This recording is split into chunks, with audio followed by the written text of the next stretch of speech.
My name's Anita Chapman and I run a company called West London Boat Brokerage. We specialise in the sale of new and used wide beams on the Thames.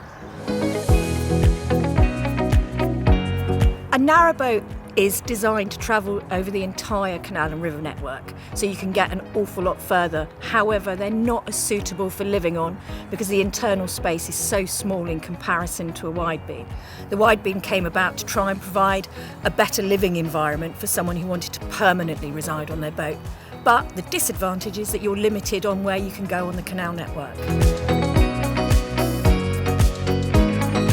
When you're continuously cruising, you don't have a home mooring, for example, a berth in a marina or a canal side. So you are moving your boat the whole time along the canal system. So if you're on a canal and river truss property, you have to move your boat every 14 days in one direction for a certain number of miles in every year. It is a lovely way to live, but it does have some disadvantages. In particular, if you have a job in one location, you will find that you need to move your boat further and further away from where you work and then get back to work on a daily basis. So you become intimate with bicycles and public transport to get you home from work and to work. Also, you need to be in charge of all your resources. You don't have a plug-in power supply, you don't have a toilet round the corner, and you don't have water right on the end of the pontoon like you would in a marina. So people put in solar panels, some people are using water purification systems, anything to make life that little bit easier.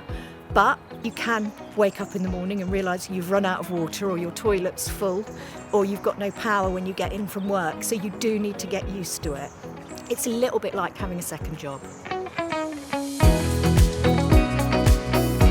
So the opposite to being continuously cruising is to have a berth in a marina or at a fixed point on the canal system. The advantages to that are you generally will have a power supply on the pontoon, you'll have water right next to you and facilities at the marina. The disadvantages are obviously there is a cost involved, and some of these marinas can be quite expensive. In particular in the south of England, they are fairly expensive. You're also living very close to other people, and a lot of people, the reason they want to be on a boat is so they can get away into nature. Some of the marinas are lovely and we have a lot of wildlife come into it, but you do have neighbours. We see an awful lot of first-time boat buyers or people that are interested in getting into living on a boat as opposed to something else for the first time. Many times it's financial. We go through all of the various costs with people, and it can work out to be cheaper than living in a property, especially if you're renting. If you are going to continuously cruise, it often works out cheaper because you don't have a fixed cost monthly of somewhere to live. The only costs that you have fixed are your licence, insurance and fuel. Everything else is down to your choice of what you want to spend.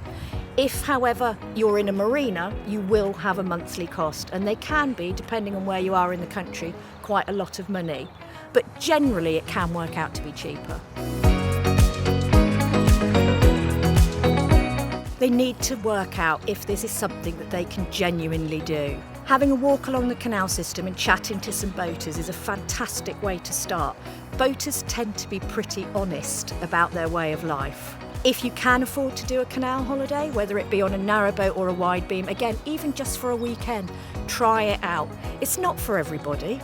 I fell in love with it from day one, but I have customers and friends that have gone within a year because it wasn't for them. But it is a fantastic way of life, and if you want to come and talk to us about it, then please do.